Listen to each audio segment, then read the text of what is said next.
సాక్ష్యమిచ్చేదా మన స్వామి యేసు దేవుడంచు సాక్ష్యమిచ్చేదా సాక్ష్యమిచ్చేదా మన స్వామి యేసు దేవుడంచు సాక్ష్యమిచ్చేదా సాక్ష్యమనగ గనిన వినిన సంగతులను తెలుపుటై సాక్ష్యమనగ కనిన వినిన సంగతులను తెలుపుటై సాక్ష్యమిచ్చు కొరకు నన్ను స్వామి రక్షించినంచు సాక్ష్యమిచ్చేదా మన స్వామి యేసు దేవుడంచు సాక్ష్యమిచ్చేదా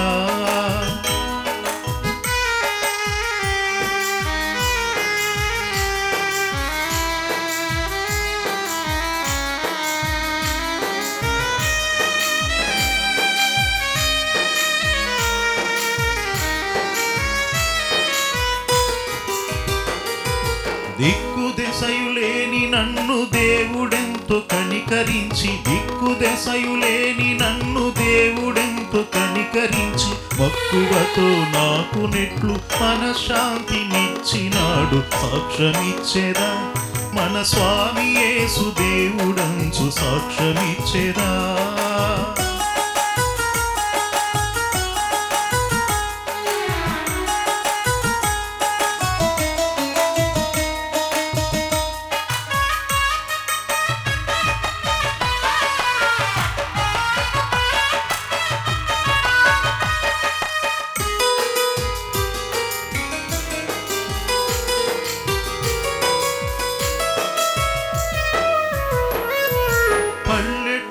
జనుల రక్షణ భారమున పైని గలదు పల్లెటూళ్ళ జనుల రక్షణ భారమున పైని గలదు పిల్లలకును పెద్దలకును ప్రేమతో నా స్వానుభవము సాక్ష్యమిచ్చేదా మన స్వామి యేసు దేవుడంచు సాక్ష్యమిచ్చేదా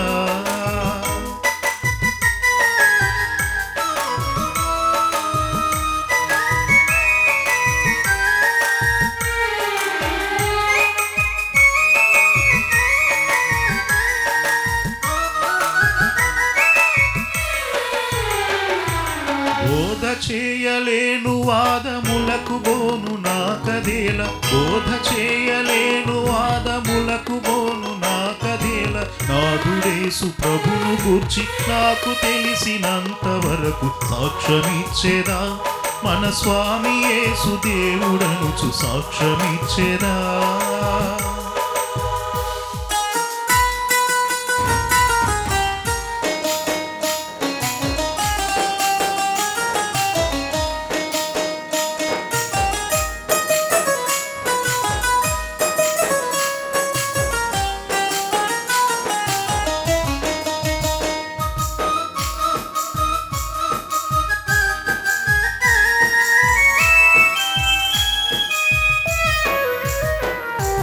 పాపులకును మిత్రుడంచు ప్రాణముసగి లేచెనంచు పాపులకును మిత్రుడంచు ప్రాణముసగి లేచెనంచు పాపముల క్షమించునంచు ప్రభుని విశ్వనించుడంచు సాక్ష్యమిచ్చేదా మన స్వామి యేసు దేవుడనుచు సాక్ష్యమిచ్చేదా నా అనుభవం సాక్ష్యమిచ్చేదా నాడు నేడు అనే కార్యక్రమం గురించి ఈ రోజున దేవుని దయతో 59వ ఎపిసోడ్లో నా 59 ఏళ్ల అనుభవంలో 333 మంది మాట సపోర్ట్ చేసిన వారిలో 59వ మనుషులు మాట్లాడే మాటల గురించి, అలాగే మొదటి పార్టులో దేవుని వాక్యం తెలుసుకున్న 7గురు మాట్లాడే 7 మాటల గురించి, రెండవ పార్ట్లో దేవుని వాక్యం తెలియనప్పుడు 7 రకాల కష్టఫలతో 7 అనుభవ సాక్ష్యముల గురించి, మూడవ పార్ట్లో దేవుని వాక్యం తెలుసుకున్న నేను 30 ఏళ్లుగా 7 మాటలతో 7 రకములుగా దేవునికి 1000 స్తుతి స్తోత్రం చెల్లించుట గురించి, పాత నిబంధనలో నుంచి 333 వాక్యాలతో, పత్రిక పాఠ్యంలోంచి 333 వాక్యాలతో, సువార్త పాఠ్యంలోంచి 333 వాక్యాలతో దేవునికి 1000 స్తుతి స్తోత్రం చెల్లించుట గురించి 333 ఎపిసోడ్లలో నా అనుభవం సాక్ష్యమిచ్చేదా నాడు నేడు అనే కార్యక్రమంగా ప్రసారం చేయుచున్నాము. మరి ముందుగా మొదటి పార్టులో 7గురు మాట్లాడే 7 మాటలలో మొదటి మాట చూసినట్లయితే 1965లో నిరుపేదల గురించి నాడు నేడు నా అనుభవ సాక్ష్యం ఏమిటంటే, అన్ని మతాలలో అన్ని కులాలలో ఉన్నటువంటి నిరుపేదలుగా ఉన్నటి వారు ఆ రోజులలో వరి చేను కోతలకు కట్టేతలకు ఆ రోజుల్లో నిరుపేదలుగా అటువంటి పనులు చేసేవారు. మరి నేడు 2024లో ఉండే నిరుపేదల గురించి నేడు సాక్ష్యం ఏమిటంటే, నిరుపేదల వారసులుగా ఉన్నటువంటి వారు పట్టణాలలో ఫారిన్ కంట్రీస్లలో ఉంటున్నారు. అంతే మాత్రమే కాకుండా అన్ని మతాల వారికి అన్ని కులాలలో ఉన్నవారికి నిరుపేదలైన వారసులకు ప్రభుత్వ పథకాలు వస్తున్నాయి. అంతే మాత్రమే కాకుండా అనేక రకాలుగా మరి ఫారిన్ కంట్రీస్కి పట్టణాలకు వెళ్ళటానికి అనేక మంది మాట సపోర్ట్ చేస్తున్నటువంటి వారికి మనం ఎప్పుడూ కూడా వారికి కృతజ్ఞతలు చెల్లించాలి. రెండవ మాట, 1965లో ఉండే చదువుకునే స్తోమత లేని నిరుపేదల గురించి నాడు నేడు నా అనుభవ సాక్ష్యం ఏమిటంటే, అన్ని మతాలలో అన్ని కులాలలో ఉన్నటువంటి నిరుపేదలైనటువంటి పిల్లలు ఆ రోజుల్లో ప్రభుత్వ పథకాలు లేనప్పుడు, తల్లిదండ్రులు చదివించే స్తోమత లేనప్పుడు ఆ రోజుల్లో నిరుపేద పిల్లలుగా బాల కార్మికులుగా అనేక ఇళ్లల్లోకి పని మనుషులుగా వెళ్ళి మన ఇంటిలో ఇల్లంతా ఉడచడమని, బట్టలు ఉతకటము, అలాగే అంట్లన్నీ కడగటము, ఆ ఇంట్లో ఉన్న చిన్నపిల్లల్ని ఎత్తుకునే అటువంటి రకాలైన పనులకు ఆ రోజుల్లో చిన్నపిల్లలు మరి చదువుకునే స్తోమత లేనటువంటి చిన్నపిల్లలు ఆ రోజుల్లో అటువంటి పనులు చేసేవారు. 2024లో ఉండే నిరుపేద పిల్లల గురించి సాక్ష్యం ఏమిటంటే, చదువుకునే స్తోమత లేనటువంటి వారికి ఈ రోజుల్లో అనేక ప్రభుత్వ పథకాలు వస్తున్నాయి. అంతే మాత్రమే కాకుండా తల్లిదండ్రులు మరి అప్పులైనా చేసి మంచి మంచి స్కూల్లో ఫీజులు కట్టి పిల్లల్ని చదివిస్తున్నారు. అంతే మాత్రమే కాకుండా పిల్లలు ఫారిన్ కంట్రీస్కి వెళ్ళటానికి మరి బ్యాంకు లోన్లో తీసుకుని ప్రతి నెల ఈఎంఐ కట్టేలాగా బ్యాంకు లోన్ తీసుకుని మరి పిల్లలను మరి కొడుకైనప్పటికీ కూతురైనప్పటికీ ఫారిన్ కంట్రీస్కి చదువుల నిమిత్తమై మరి పంపించే తల్లిదండ్రులు, అటువంటి తల్లిదండ్రులకి మనం ఎప్పుడు కూడా కృతజ్ఞతలు చెల్లించాలి.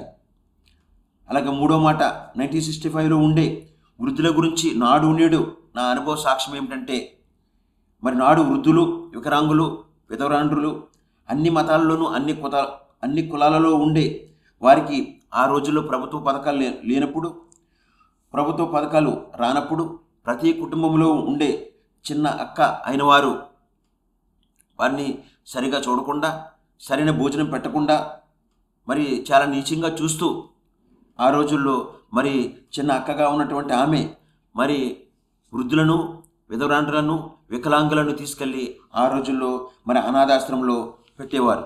2024లో ఉండే వృద్ధుల గురించి నా అనుభవ సాక్ష్యం ఏమిటంటే, అన్ని మతాలలో అన్ని కులాలలో ఉండే వృద్ధులకు, వికలాంగులకు, విధవరాండ్రులకు ప్రభుత్వ పథకాలు వస్తున్నాయి. వారికి పెన్షన్లు వస్తున్నాయి. మరి అందునిమిత్తమై మరి చిన్నక్కగా ఉన్నటువంటి వారు ఆ గృహంలో మరి వృద్ధులను, వికలాంగులను, విధవరాండ్రులకు వారికి పెన్షన్లు వస్తున్నాయి. ప్రభుత్వ పథకాలు వారి ద్వారా ఆదాయం వస్తుంది కాబట్టి, వారి ద్వారా డబ్బు వస్తుంది కాబట్టి చిన్న అక్క అనే ఆమె ఆ కుటుంబంలో వారిని ఇంటిలోనే పెట్టుకొని మంచి భోజనం పెట్టి, మంచి వసతి కల్పించి, మంచి బట్టలు వేసి ఎంత ప్రేమగా చూసే అక్కలు ఈ రోజుల్లో ఉండటం, అటువంటి వారికి మరి నా ప్రత్యేకమైన కృతజ్ఞతలు తెలియజేస్తున్నాను. మరి నాలుగో మాట చూసినట్లయితే, 1965లో ఉండే పుట్టుక క్రైస్తవుల గురించి నాడు నేడు నా అనుభవ సాక్ష్యం ఏమిటంటే, మరి నాడు పుట్టుక క్రైస్తవులుగా వారానికి ఒక్కసారే మరి చర్చికి వెళ్ళేవారు. వారానికి ఒక్కసారి చర్చికి వెళ్ళినప్పుడు వారు వేసుకున్న బట్టలు చూసి వీరి క్రైస్తవులు చర్చికి వెళ్ళి వస్తున్నారు అని బట్టలను చూసి అనేక మంది మరి గుర్తించేవారు. మరి పుట్టుక క్రైస్తవులుగా ఆ వారమంతా కూడా మరి వరి చేను కలుపు తీతలకు, మరి కట్టేతలకు, కుప్పనూర్పులకు, అటువంటి పొలం పనులకు వెళ్ళి మరి ఆ వారమంతా అటువంటి పనులు చేసేవారు. మరి 2024లో ఉండే పుట్టుక క్రైస్తవులు వారసులను గురించి నేడు నా అనుభవ సాక్ష్యం ఏమిటంటే, మరి పుట్టుక క్రైస్తవ వారసులుగా అనేక మంది పట్టణాలలో ఫారిన్ కంట్రీస్లో మంచి మంచి ఉద్యోగాలు చేస్తున్నారు. ఎంతో ఆస్తిపరులుగా, కోటీశ్వరులుగా మంచి మంచి బిల్డింగులు కట్టుకుని ఉంటున్నారంటే కారణం ఆ రోజుల్లో మరి పుట్టుక క్రైస్తవులుగా ఉన్నటువంటి తల్లిదండ్రులు అనేటువంటి పూర్వీకులంటే వారు ఎంతో కష్టపడి ఆ రోజు మనం చదివించడం గురించి, అంతే మాత్రమే కాకుండా ఆ పుట్టుక క్రైస్తవులుగా ఉన్నటువంటి తల్లిదండ్రులు ఆ రోజు చేసిన గొప్ప ప్రార్థనా ఫలితంగానే ఈరోజు మనము ఈ స్థితిలో ఉన్నాము. కాబట్టి మనందరం కూడా తల్లిదండ్రులకు, పూర్వీకులైన మరి తాత మామలకు, అమ్మమ్మలకు, నాయనమ్మలకు ప్రత్యేకమైన కృతజ్ఞతలు చెల్లించాలి. 5వ మాట 1965లో ఉండే పాస్టర్ల గురించి నాడు నేడు నా అనుభవ సాక్ష్యం ఏమిటంటే, మరి నాడు పాస్టర్లు పేదరికంలో ఉంటూ సరైన భోజనం లేక, సరైన బట్టలను కూడా లేక నడుచుకుంటూ వెళ్ళి, ఎన్ని కిలోమీటర్లైనా కానీ నడుచుకుంటూ వెళ్ళి మరి సువార్త సేవ చేసినటువంటి అటువంటి పాస్టర్లకు, పాస్టర్లకు నా ప్రత్యేకమైన కృతజ్ఞత తెలియజేస్తున్నాను. 2024లో ఉండే పాస్టర్లు వారసుల గురించి సాక్ష్యం ఏమిటంటే, నేడు మొదటి రకం పాస్టర్లు చూసినట్లయితే మరి పట్టణాలలో, ఫారిన్ కంట్రీస్లో పెద్ద పెద్ద చర్చిలు కడుతున్నారు. అనేక మరి వందల వేల లక్షల మందికి సువార్త వాక్యం అందిస్తున్నారు. మాత్రమే కాకుండా అనేక మంది పేదరికంలో ఉన్నవారికి పాస్టర్లుగా అనేక మంది మరి సహాయకర్మలు అందిస్తూ అటువంటి మరి గొప్ప గొప్ప మరి కోటేశ్వరులుగా, ఆస్తికర్తలుగా మరి ఆశీర్వదింపబడిన అటువంటి పాస్టర్లు, గొప్ప సువార్త సేవ చేస్తున్నటువంటి అటువంటి వారికి నా ప్రత్యేకమైన కృతజ్ఞతలు తెలియజేస్తున్నాను. మరి 2వ రకం పాస్టర్ చూసినట్లయితే మరి పాస్టర్గా ట్రైనింగ్ అయ్యి అనేక చర్చలకు జీతాల నిమిత్తమై వెళ్ళి మరి ఇతర పాస్టర్లు 5 మంది పాస్టర్లు 10 మంది పాస్టర్లుగా వెళ్ళి మరి సువార్త సేవ చేస్తూ మరి పెద్ద పాస్టర్కి చిన్న పాస్టర్కి పడక మరి గొడవలు పెట్టుకోవటం, అలాగే 5 మంది పాస్టర్లు ఉన్న చోట గొడవలు పెట్టుకోవటం, 10 మంది పాస్టర్లు ఉన్న చోట గొడవలు పెట్టుకుని మరి చర్చిలోనే గెంటుకోవటం, తోసుకోవటం, పెద్ద పెద్ద కేకలేసుకుని అనేక రకాలుగా ఆ సంఘాన్ని 2గా చీల్చి పెద్ద పాస్టర్ అంతా ఒక గ్రూపు, చిన్న పాస్టర్ అంతా ఒక గ్రూపుగా చేసి మరి అనేక సంఘాలలో పాస్టర్లు గొడవలు పెట్టే మరి 2వ రకమైన పాస్టర్లుగా అనేక మందిని మనం చూస్తున్నాం. మరి 3వ రకం పాస్టర్లు చూసినట్లయితే ఈ పాస్టర్లు మరి పల్లెటూర్లలో కానీ, పట్టణాలలో కానీ, ఫారిన్ కంట్రీస్లో కానీ సువార్త సేవ చేయరు. వీరు ఎక్కడెక్కడ సువార్త సేవ చేస్తారంటే మరి సైకిల్ కూడా మళ్ళీ వెళ్ళలేని ప్రదేశం, మరి కార్లు కూడా వెళ్ళలేని ప్రదేశం, అటువంటి కొండ ప్రాంతాలలో ఉన్నటువంటి గిరిజనులకు, అలాగే అనేక పల్లె ప్రాంతాల్లో ఉన్నటువంటి మరి అడవి ప్రాంతాల్లో ఉన్నటువంటి గిరిజనులకు అటువంటి చోటకు నడుచుకుంటూ వెళ్ళి, అలాగే మరి జైలులో ఉన్నటువంటి ఖైదీలకు మరి వెళ్ళి వాక్యం బోధించేటువంటి మరి పాస్టర్లకు అటువంటి గొప్ప సువార్త సేవ చేస్తున్నటువంటి అటువంటి పాస్టర్లకు నా ప్రత్యేకమైన కృతజ్ఞత తెలియజేస్తున్నాను. 6వ మాట 1965లో ఉండే సంఘస్థుల గురించి నాడు నేడు నా అనుభవ సాక్ష్యం ఏమిటంటే, నాడు సంఘములో ఉండే మరి ట్రెజరరు, సంఘ పెద్దలు, శ్రేణ సమాజము, యవనస్తులు, సంఘ కుటుంబంలో అందరూ కూడా కలిసికట్టుగా సంఘ పరిచర్యలు పాలిభాగస్తులుగా దేవునికి భయపడి మరి సంఘ పరిచర్యలు పాలిభాగస్తులుగా సువార్త సేవ చేసేవారు. మరి 2024లో ఉండే సంఘస్థుల గురించి సాక్ష్యం ఏమిటంటే, మొదటి రకం సంఘ పరిచర్య చూసినట్లయితే మరి ట్రెజరర్గా సంఘములో మంచి పేరు ప్రఖ్యాతి గల వారిగా అందరికీ కనిపిస్తారు. కానీ వారింటిలో మాత్రం కోడల్ని బాధపెట్టడం, కూతుర్ని కొడుకుని బాధపెట్టడం, భార్యని బాధపెట్టడం, అటువంటి బుద్ధిని మార్చుకొని ఇప్పుడే మీకు మంచి బుద్ధి, అందరినీ ప్రేమించే బుద్ధి రావాలని మనందరం కలిసి అటువంటి మరి బాధపట్టే అటువంటి బుద్ధి ఉన్న వారి కొరకు మనందరం కలిసి ప్రార్థన చేద్దాం. 2వ రకం సంఘ పరిచర్య చూసినట్లయితే సంఘములో పీసీసీ సంఘ పెద్దలుగా, సంఘములో మంచి పేరు ప్రఖ్యాతి గలవారిగా అందరికీ కనిపిస్తారు. కానీ వారింటిలో మాత్రం తల్లిని తండ్రిని బాధ పెట్టడం, అన్నా చెల్లెలను బాధ పెట్టడం, వదినను ఆడబడుచుని బాధ పెట్టడం, అటువంటి బుద్ధిని మార్చుకొని మరి ప్రేమించే బుద్ధి వారందరికీ రావాలని మీరు నేను కలిసి అటువంటి బుద్ధి ఉన్న వారి కొరకు ప్రార్థన చేద్దాం. అలాగే 3వ రకం సంఘ పరిచర్య చూసినట్లయితే స్త్రీల సమాజంగా ట్రెజరర్గా, ప్రెసిడెంట్గా మంచి పేరు ప్రఖ్యాతి గల వారిగా, మరి పెద్ద ప్రార్థనాపరురాలుగా సంఘములో స్త్రీలందరికీ కనిపిస్తారు. కానీ వారింటిలో మాత్రం కోడల్ని కొడుకుని బాధ పెట్టడం, కొడుకు పిల్లలని ఒక రకం, కూతురు పిల్లల్ని ఒక రకంగా చూడటం, మరి అత్తామామల్ని, ఆడబడుచుల్ని, వియంకుల్ని, వ్యపరాలని బాధపెట్టడం, మీరు నేను కలిసి అటువంటి బుద్ధి ఉన్నవారికి మంచి బుద్ధి రావాలని మీరు నేను కలిసి అటువంటి వారి కొరకు ప్రార్థన చేద్దాం. మరి 4వ రకం సంఘ పరిచర్య చూసినట్లయితే సండే స్కూలు యూత్ వారి మరి టీచర్స్గా పాటలు పాడుతూ బైబిల్ వాక్యాన్ని మంచిగా చదువుతూ సంఘంలో అందరికీ మంచిగా ఉన్నట్టు కనిపిస్తారు. కానీ వారింట్లో మాత్రం సంఘములో తల్లిదండ్రులను, అక్కాచెల్లులను, అన్నదమ్ములను, మరి వదిన పిల్లలని, మరి ఆడపడుచు పిల్లల్ని అనేక రకాలుగా బాధపెట్టి అటువంటి బుద్ధి ఉన్న వారికి వారి బుద్ధి మారి అందరినీ ప్రేమించే అటువంటి బుద్ధి వారికి రావాలని మీరు నేను కలిసి అందరము ప్రార్థన చేద్దాం. ఇలా ఈ రీతిగా సంఘములో ఒక రకంగా ఉంటూ, వారింటిలో ఒక రకంగా ఉంటూ, మంచిగా కనిపిస్తూ, వారింట్లో అనేక మంది బాధను కలిగించే వారందరి కొరకు మీరు నేను కలిసి ప్రార్థన చేద్దాం. 7వ రకం మాట చూసినట్లయితే 1965లో మరి క్రైస్తవ కుటుంబాలు నాడు నేడు గురించి నా అనుభవ సాక్ష్యం ఏమిటంటే, మరి ఆ రోజుల్లో క్రైస్తవ కుటుంబాలు వారానికి ఒక్కసారే మరి కుటుంబం అంతా దేవుని సన్నిధికి వెళ్ళి దేవుని స్తుతించి మహింపరిచి ఆరాధించి వచ్చిన వారందరూ కూడా సంతోషంతో ఆనందంతో సంపూర్ణమైన ఆరోగ్యంతో ఆ రోజుల్లో ఉండేవారు. మరి 2024లో మరి నేడు మరి క్రైస్తవ కుటుంబాల గురించి నా అనుభవ సాక్ష్యం ఏమిటంటే, మరి ఒకే ఇంటిలో ఉంటారు కానీ ఒకరికొకరు మాట్లాడుకోరు. వారి కుటుంబాల్లో సంతోషం లేదు, సమాధానం లేదు, సంపూర్ణమైన ఆరోగ్యం లేకుండా మరి 24 గంటలు కూడా దేవుని వాక్యం వింటారు. ప్రతిరోజు మరి దేవుని వాక్యం వింటారు. ప్రతి ఆదివారం కూడా అందరికంటే ముందే మరి దేవుని సంఘానికి వెళ్ళి దేవుని స్తుతించాలని, దేవుని మహింపరచాలని, మరి గణపరచాలని వెళ్ళిన ఆ కుటుంబాల్లో ఎలా ఉంటున్నాయంటే, మరి ఒకే ఇంటిలో ఉంటున్న మేనమామ మేనల్లుడను కలిపేది మాట్లాడే మాట, ఒకే ఇంటిలో ఉంటున్న మేనమామ మేనల్లుడిని విడదీసేది కూడా మాట్లాడే మాట, ఒకే ఇంటిలో ఉంటున్న పెద్ద మేనమామ మేనల్లుడిని కలిపేది మాట్లాడే మాట, ఒకే ఇంటిలో ఉంటున్న పెద్ద మేనమామ మేనల్లుడిని విడదీసేది కూడా మాట్లాడే మాట, ఒకే ఇంటిలో ఉంటున్న రెండవ మేనమామ మేనల్లుడిని కలిపేది మాట్లాడే మాట, ఒకే ఇంటిలో ఉంటున్న మరి రెండవ మేనమామ మేనల్లుడిని విడదీసేది కూడా మాట్లాడే మాట, అలాగే ఒకే ఇంటిలో అందరినీ కలిపేది మాట్లాడే మాట, ఒకే ఇంటిలో మరి అందరిని విడదీసేది కూడా మాట్లాడే మాట. కనుక ప్రియ సహోదరి సహోదరుడా, మీకు నేను చెప్పే నా అనుభవ సాక్ష్యం ఏమిటంటే, ప్రతి ఒక్కరూ మీ కుటుంబంలో సంతోషము సమాధానము సంపూర్ణమైన ఆరోగ్యంగా ఉండాలంటే మీ నోటిని అదుపు చేయండి, మీ మాటను పొదుపు చేయండి. మీకు ఇంట్లో ఉన్న కుటుంబీకులను ఎవరినైతే బాధపెట్టి బుద్ధి ఉన్నదో అటువంటి బుద్ధి మార్చుకొని దేవుణ్ణి స్తుతించి మహింపరిచి గణపరిచినట్లయితే మీ కుటుంబంలో అందరూ కలిసిమెలిసిగా సంతోషంగా ఆనందంగా ఉంటారని నా అనుభవం సాక్ష్యం ఇస్తున్నాను. ఇప్పుడు ఒక స్తుతిగీతం విందాం. స్తుతిగీతం విన్న తర్వాత రెండవ పార్ట్లో దేవుని వాక్యం తెలియనప్పుడు 7 రకములుగా కష్టేఫల గురించి 7 అనుభవ సాక్ష్యముల గురించి, అలాగే మూడవ పార్ట్లో దేవుని వాక్యం తెలుసుకున్న నేను 30 ఏళ్లుగా 7 మాటలతో 7 రకములుగా 1000 స్తుతి స్తోత్రం చెల్లించడం గురించి ఇప్పుడు మీ అందరికీ చెప్పబోతున్నాను.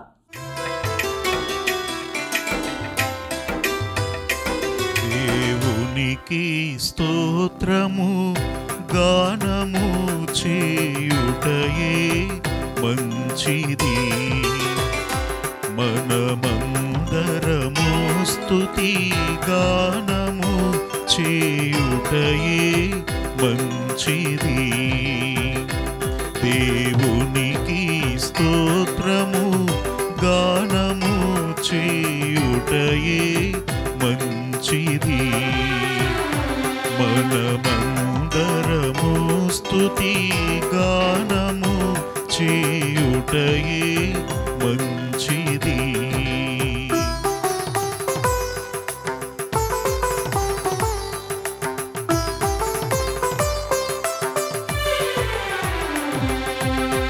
యెరూషలేము యెహోవాయే కట్టుచున్నవాడని,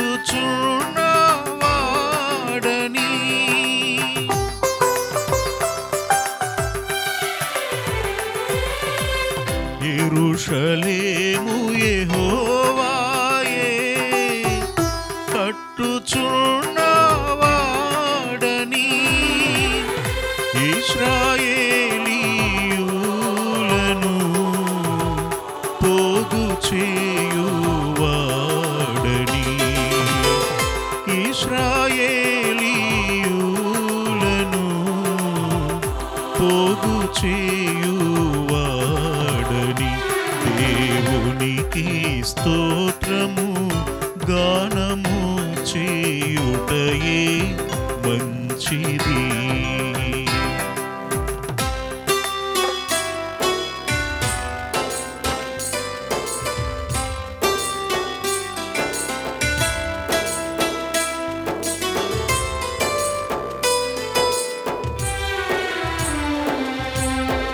గుండె చెదరిన వారిని బాగు చేయువాడని,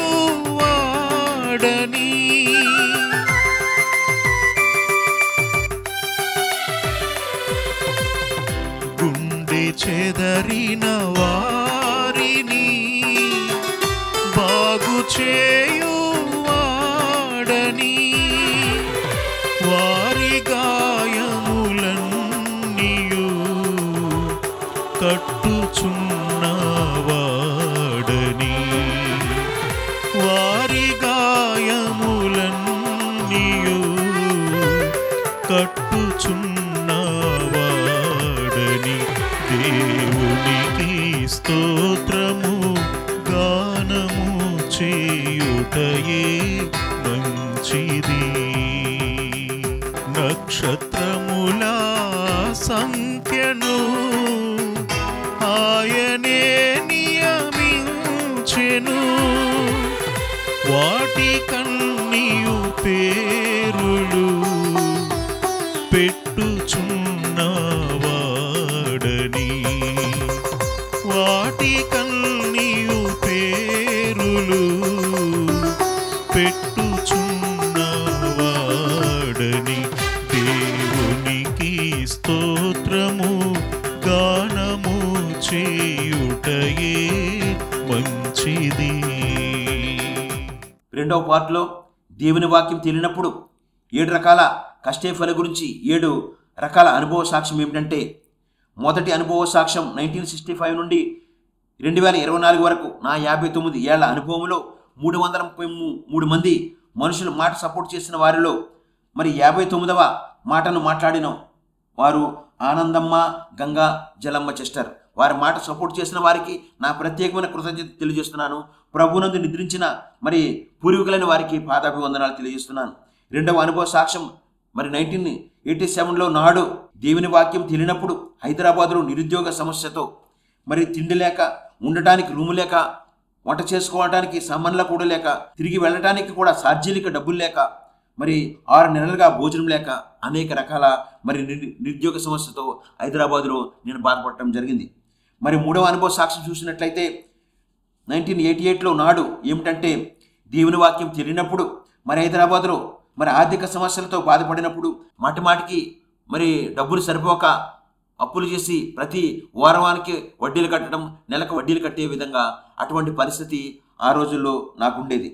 మరి నాలుగవ అనుభవ సాక్ష్యం చూసినట్లయితే 1999లో నాడు ఏమిటంటే, దేవుని వాక్యం తెలియనప్పుడు హైదరాబాద్లో 12 చోట్ల మరి రూములు తీసుకుని అద్దెకుండే అటువంటి పరిస్థితి ఆ రోజుల్లో నాకు ఉండేది. మరి ఐదవ అనుభవ సాక్ష్యం చూసినట్లయితే 1999లో నాడు పరిస్థితి ఏమిటంటే, దేవుని వాక్యం తెలియనప్పుడు హైదరాబాద్లో మార్బుల్ గ్రెనైట్ టైల్స్ పని నేర్చుకోవడానికి వెళ్ళినప్పుడు నాకంటే సీనియర్ మేస్త్రులు మరి నన్ను ర్యాగింగ్ చేయటం ప్రారంభించారు. వాళ్ళకంటే పని మంచిగా నేర్చుకుంటానని, మరి వారికంటే మరి డబ్బులు ఎక్కువ తీసుకుంటానని మరి ర్యాగింగ్ చేయటం ప్రారంభించారు. మరి మధ్యాహ్నం నాకంటే ముందుగా నేను పట్టుకెళ్ళిన బాక్స్ అంతా అన్నం తినేసి ఆ బాక్సులో మరి కంకర్రాళ్ళు కానీ, సిమెంట్ కానీ, ఇసుక కానీ, మరి పేడ కానీ, మరి కుక్క వేసిన లెటర్ కానీ ఆ బాక్సులు పెట్టి మూత పెట్టి ఉంచేవారు. నేను మధ్యాహ్నం భోజనం చేద్దామని ఆ మూత తీసేసరికి ఆ బాక్సులో అటువంటివి రకరకాలైనవి పెట్టేవారు. అయినప్పటికీ వారిని ఏమనకుండా ఆ పూటంతా భోజనం లేకుండా అలాగే మార్బుల్ గ్రెనైట్ పని నేర్చుకోవడం జరిగింది. ఎప్పుడైతే ఆ భోజనం లేకుండా మరి నేను ఆ పనులు చేస్తున్నానో, మరి సైకిల్ వెళ్దామని అనుకున్నా సరే ఆ సైకిల్కి మరి ముందు కూడా వెనక కూడా మరి పంచర్లు కూడా వేయడానికి లేకుండా మరి 10 రంధ్రాలు పెట్టేసి ఆ సైకిల్ని మరి నానా రకాలుగా పాడు చేసేవారు. నడుచుకుంటూ వెళ్ళి భోజనం లేనందున మరి నాకు 7 రకాలైన అనారోగ్యాలు నా శరీరంలోకి రావడం జరిగింది. మరి 6వ అనుభవ సాక్ష్యం చూసినట్లయితే 1994లో నాడు పరిస్థితి ఏమిటంటే, దేవుని వాక్యం తెలియనప్పుడు హైదరాబాద్లో 7 రకాలైన అనారోగ్యాలతో బాధపడిన పరిస్థితి. 7 రకాలైన అనారోగ్యాలలో మరి 2వ రకమైన అనారోగ్యం ఏంటంటే, 15 ఏళ్లుగా తలపోటుతో బాధపడుతున్నప్పుడు పంజాగుట్టలోని తెసలో ఉన్నటువంటి హాస్పిటల్కి వెళ్ళి మరి నెత్తికి 100 సూదులు గుచ్చి మరి కరెంటు పెట్టి అటువంటి మరి పరిస్థితి ఆ రోజుల్లో ఎంతో భయంకరంగా అనారోగ్యంతో, ఆర్థిక సమస్యలతో అనేక మేస్త్రులు నన్ను ర్యాగింగ్ చేస్తూ అనేక రకాలుగా మరి తినడానికి తిండి లేకుండా, కట్టుకోవడానికి బట్ట లేకుండా, తిరిగి వెళ్ళడానికి కూడా డబ్బులు లేకుండా అటువంటి పరిస్థితిలో ఉన్నప్పుడు 7వ అనుభవ సాక్ష్యం ఏమిటంటే, 1994లో నాడు పరిస్థితి ఏమిటంటే, దేవుని దర్శనము, దేవుని స్వస్థత, మరి దేవుని యేసుక్రీస్తు శిలువపై మాట్లాడిన 7 మాటల గురించి దర్శనం ద్వారా మరి నాకు స్వస్థత జరగటం జరిగింది.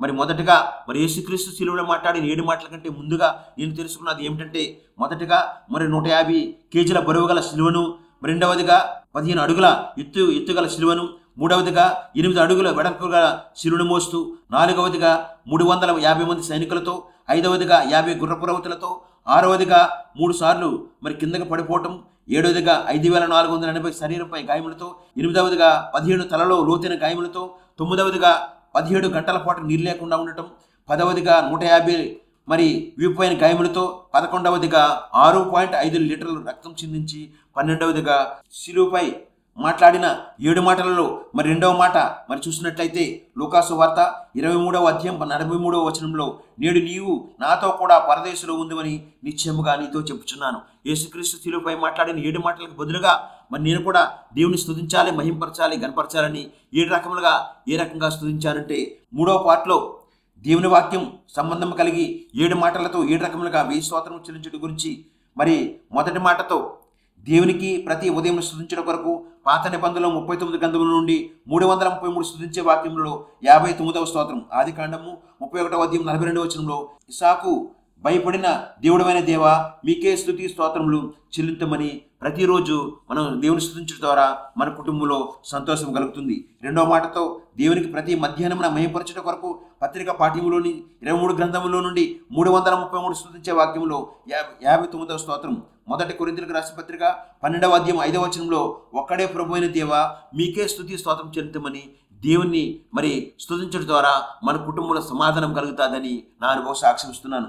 3వ మాటతో దేవునికి ప్రతి సాయంత్రం గణపరచడం కొరకు సువార్త పాఠ్యంలోని 4 గ్రంథముల నుండి 333 స్తుతించే వాక్యంలో 59వ స్తోత్రం చూసినట్లయితే మత్తయి సువార్త 21వ అధ్యాయం 42వ వచనంలో, మరి మూలకు తలరాయి అయిన దేవా మీకే స్తుతి స్తోత్రం చెల్లించమని మరి ప్రతిరోజు కూడా మరి పాత నిబంధనలోంచి మరి పత్రిక పాఠ్యంలోంచి సువార్త పాఠ్యంలోంచి ఈ రకంగా దేవుని స్తుతించి మహింపరిచి గణపరచినట్లయితే మన కుటుంబంలో సంతోషం, సమాధానము, సంపూర్ణమైన ఆరోగ్యంగా మనందరం ఉంటామని నా అనుభవ సాక్ష్యం ఇస్తున్నాను. మరి 4వ మాటతో దేవునికి ప్రతి పరిశుద్ధ దినమున కృతజ్ఞత కానుక ఇచ్చుట గురించి సాక్ష్యం ఏమిటంటే, ఎవరైతే కూలి పని చేస్తున్నారో, ఎవరైతే చిన్న చిన్న మరి వ్యాపారం చేస్తున్నారో అటువంటి వారు ప్రతి పరిశుద్ధ దినమున దేవునికి మరి ఖచ్చితంగా దశభాగం ఇవ్వండి. అంతే మాత్రమే కాకుండా వారం వారం అయ్యే ఖర్చుల నుంచి కూడా దశభాగం ఇవ్వండి. నెల నెల ఎవరైతే జీతం తీసుకుంటున్నారో ప్రతి మరి నెల నెల కూడా దశభాగం ఇవ్వండి. నెల నెల అయ్యే ఖర్చుల నుంచి కూడా దశభాగం ఇవ్వండి. మీరు ఎక్కడైతే మరి బాప్తిసం తీసుకున్నారో, ఎక్కడైతే ప్రభురాత్రి భోజన సంస్కారం తీసుకుంటున్నారో ఆ సంఘానికి ఇచ్చినట్లయితే ఆ సంఘ కాపరి చెప్పే వాక్యం ద్వారా అనేక మంది రక్షణ పొంది అనేక మంది మార్పు చెందినట్లయితే ఇచ్చే కానుకల ద్వారా అటువంటి భాగ్యం మీకు కలుగుతుందని సాక్ష్యం ఇస్తున్నాను. మరి 5వ మాటతో దేవునికి ప్రతిరోజు కృతజ్ఞతాస్తుతి చెల్లించడం గురించి నా అనుభవ సాక్ష్యం ఏమిటంటే, మరి ప్రతిరోజు క్రైస్తవులకి ఇచ్చిన గొప్ప భాగ్యం ఏంటంటే, ప్రతిరోజు మరి అన్ని కులాలలో, అన్ని మతాలలో, అన్ని కుటుంబాల్లో ఉన్న ప్రతి ఒక్కరిని కూడా దేవుడు ఉదయకాలం నుంచి సాయంత్రం వరకు కాపాడినందుకు మనం స్లీపింగ్ చేసే ముందు ప్రతి ఒక్కరు కూడా మనము మరి స్తుతించి గణపరిచి మహిమపరిచేటువంటి భాగ్యము క్రైస్తవ కుటుంబాలకు మాత్రమే ఉన్నది. కనుక ప్రతిరోజు కూడా ఈరోజు నార్మల్ డెలివరీ అయినా మరి ఆడబిడ్డకు మగబిడ్డకు కవలకు జన్మించిన వారందరి కొరకు, మరి పుట్టినరోజు జరుపుకునే వారి కొరకు, పెళ్లి రోజు జరుపుకునే వారి కొరకు, ఈరోజే నూతన గృహప్రవేశం మరి జరుపుకునే వారి కొరకు, అలాగే నూతనంగా వివాహం జరిగిన వారి కొరకు, అలాగే రాష్ట్రపతి, ప్రధానమంత్రి, గవర్నర్లు, ముఖ్యమంత్రులు, మరి పోలీస్ అధికారులు, జడ్జీలు, లాయర్లు, డాక్టర్లు, నర్సులు, మరి ఐపీఎస్, ఐఏఎస్ అధికారులు, అలాగే అనేక రకాలైన ప్రభుత్వ అధికారులు, మరి ఎవరెవరైతే మరి ప్రతిరోజు కూడా మరి భార్యాభర్తలు మరి ఉద్యోగ నిమిత్తమై వెళ్ళి వచ్చేవారి కొరకు, చిన్న బిడ్డలు స్కూల్కి వెళ్ళి వచ్చేవారు అందరినీ దేవుడు కాసి కాపాడినందుకు మనందరం కూడా దేవునికి ప్రతిరోజు కృతజ్ఞత చెల్లించినట్లయితే మన కుటుంబంలో దేవుడు అద్భుత కార్యాలు చేస్తాడని నా అనుభవం సాక్ష్యం ఇస్తున్నాను. 6వ మాటతో దేవునికి ప్రతిరోజు సాక్ష్యంతో స్తుతించడం గురించి సాక్ష్యం ఏమిటంటే, మరి 59వ ఎపిసోడ్లో 59వ మాటల గురించి, 59వ స్తుతించడం గురించి, 59వ మహింపరచడం గురించి, 59వ గణపరచడం గురించి, 59వ కృతజ్ఞత కానుకల గురించి, 59వ కృతజ్ఞత స్తుతించడం గురించి, 59వ సాక్ష్యంతో స్తుతించడం గురించి, మరి 59వ వేకోజామున విజ్ఞాపన ప్రార్థన గురించి, 59వ కలిపే మాట విడదీసే మాట గురించి ఈరోజు చెప్పే భాగ్యం దేవుడు దయచేసినందుకు దేవునికి స్తుతి స్తోత్రం చెల్లిస్తున్నాను. మరి 7వ మాటతో దేవునికి ప్రతి వేకోజామున విజ్ఞాపన ప్రార్థన చేయడం గురించి నా సాక్ష్యం ఏమిటంటే, మీరు నేను కూడా కలిసి ప్రతిరోజు కూడా చేయవలసిన ప్రార్థన ఏమిటంటే, ఎవరైతే మరి వివాహాలు జరక్క మరి బాధపడుతున్నారో, ఎవరైతే ఉద్యోగాలు రాక బాధపడుతున్నారో, ఎవరైతే గర్భం లేక బాధపడుతున్నారో, ఎవరైతే మరి ఫారిన్ కంట్రీస్ వెళ్ళడానికి డబ్బు లేక బాధపడుతున్నారో, ఎవరైతే అప్పులైపోయి బాధపడుతున్నారో, అనేక రకాలుగా కుటుంబాలలో అనేక సమస్యలతో భార్యాభర్తలు విడిపోయి బాధపడుతున్నారు, అలాగే అత్త మరి బాధపెట్టే కోడలు ఎవరైతే బాధపడుతున్నారో అటువంటి వారందరి కొరకు ఇప్పుడు మీరు నేను కలిసి ప్రార్థన చేద్దాం. మహాపరిశుద్ధుడు, ప్రేమ కలిగిన మీ ప్రియ పరలోకపు తండ్రి, మీ ఘనమైన ప్రశస్తమైన బంగారు పాదాలకు లెక్కలేని స్తుతి స్తోత్రాలు చెల్లించుకుంటున్నాను తండ్రి. ఇదేనని 59వ ఎపిసోడ్ చెప్పే భాగ్యం దయచేసినందుకు స్తోత్రాలు చెల్లించుకుంటున్నాను ప్రభా. ఇగో ఇప్పుడైనా ప్రభా ఎవరైతే మన టీవీ ద్వారా, యూట్యూబ్ ద్వారా ప్రభా ఈ ప్రార్థనలు ఏకీపించి ఏది అడుగుతున్నారో అడిగినవన్నీ కూడా ఇప్పుడే మీరు దయచేస్తున్నందుకు లెక్కలేని స్తుతి స్తోత్రాలు చెల్లించుకుంటున్నాను తండ్రి. ప్రతి గృహాల్లో మన శుభకార్యం జరిగించండి, సంతోష కార్యం జరిగించండి. ఈరోజే ప్రభా మరి నార్మల్ డెలివరీ ద్వారా ఆడబిడ్డకు, మగబిడ్డకు, కవలకు జన్మించిన తల్లి బిడ్డలు దీవించి ఆశ్రయించండి. పుట్టినరోజు జరుపుకున్న వారిని, పెళ్లిరోజు జరుపుకుంటే వారిని నూతనమైన గృహప్రవేశం ఈ రోజే గృహప్రవేశం చేసుకున్న కుటుంబాలని, అలాగే తండ్రి ఈ రోజే నూతనంగా వివాహం జరుపుకున్న కుటుంబాలని మీరు దీవించి ఆశీర్వదించండి. అలాగే దినాన్ని మరి స్కూల్కి వెళ్ళి చిన్న బిడ్డల్ని, కాలేజీకి వెళ్ళి యవనస్తులని ప్రభా, అలాగే భార్య భర్తలుగా ఉద్యోగుల నిమిత్తం వెళ్ళి వచ్చి వారిని అందరూ కూడా మీరు కాసి కాపాడేందుకు లెక్కలేని స్తుతి స్తోత్రం చెంచుకుంటుందండి. ఎవరైతే ఏ అవసరతలు కావాలని, మరి పెళ్ళిళ్ళు జరగాలని, ఉద్యోగాలు రావాలని, పిఆర్ రావాలని, ఫారెన్ కంట్రీస్ నుంచి మరి వీసా రావాలని ఎవరైతే అడుగుతున్నారో అవన్నీ కూడా మీరు దయచేసినందుకు లెక్కలేని స్తుతి స్తోత్రాలు చెంచుకుంటూ మా ప్రభువు మీ ప్రియకముడైన యేసుక్రీస్తు నామములో ప్రార్థించి స్తుతించి వేడుకుంటున్నాను పరమ తండ్రి. ఆమేన్, ఆమేన్, ఆమేన్. దేవునికి స్తుతి స్తోత్రం చెల్లించుచున్నాను. ఈ రోజున 59వ ఎపిసోడ్ చెప్పే భాగ్యం దేవుడు దయచేసినందుకు స్తోత్రాలు చెల్లించు. ఈ రోజున 59వ ఎపిసోడ్ మాటలు విన్న మీ అందరికీ మరొకసారి నా ప్రత్యేకమైన కృతజ్ఞతలు తెలియజేస్తూ 59వ ఎపిసోడ్ మాటలను ముగిస్తున్నాను. ఆమేన్, ఆమేన్, ఆమేన్.